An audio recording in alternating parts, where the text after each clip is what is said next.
and with us today is Ralph Friccione. And thank you for that intro. Well, once again, we lead with a story in regards to sugar. And I know sugar's been demonized quite often in the media, but this one's a little bit surprising in regards to sugar and how bad it actually can be, and you never could see signs of its danger. Well, in the article, quote, "Sugar is toxic to mice in safe dosages," they discovered that the American recommendation, or the recommendation amount of sugar that is okay to have in your diet, is about 25% of your calories in the United States itself.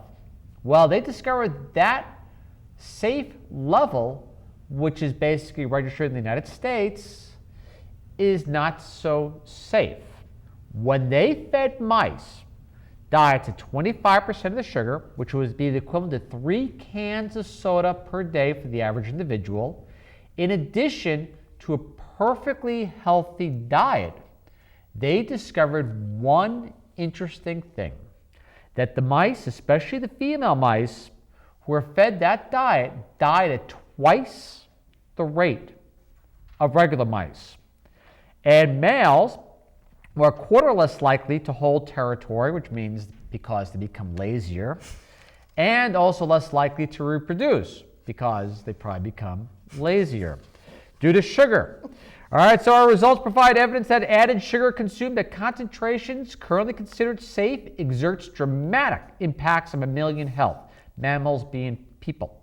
And researchers said the study for online publication published in the August 13th Journal of Nature Communications.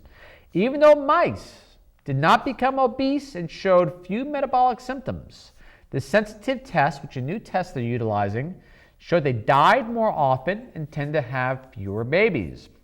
What also they pointed at too is, shockingly in their words, few compounds, drugs, genetically modified foods, or anything along those lines have any long-term toxicity tests.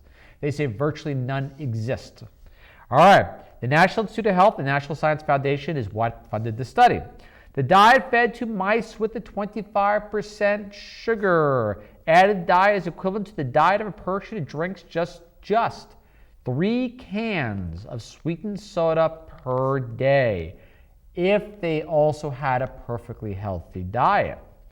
After 32 weeks, 35% of the females who had the sugar diet died at twice the normal rate, when the normal rate was 17% of the mice. And also, too, there was no difference in deaths between the males, but they did become lazier and died more often.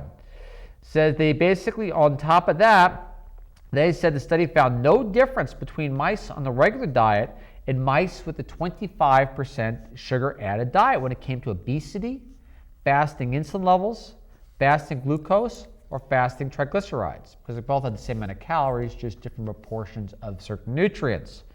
Says basically our tests show that the adverse outcome from the added sugar diet that could not be detected in conventional tests.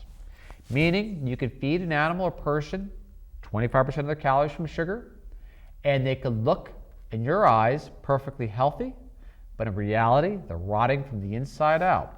So something to think about when you're considering consuming a few cans of soda per day. That puts you in the sugar herd, and that means you're ready for culling. All right, after that, kind of a sad story and a little disturbing. But the headline goes like this: 6 months of fish oil reserves, I'm sorry, apologize, take that back. 6 months of fish oil reverses liver disease in children with intestinal failure. And they said children who suffer from intestinal failure, most often caused by a shortened dysfunctional bowel, are unable to consume food orally. Instead, a nutritional cocktail of sugar, protein, and fat made from soybean oil is injected through a small tube into their veins. Now, there's a couple ironies here. One is about the fish oil. The second is about the soybean oil, which we'll come up to. But the soybean oil, which they give these children, which provides essential fatty acids, because they're given soybean oil because they think it's a good source of EFAs, and calories, has been associated with potentially lethal complications known as intestinal failure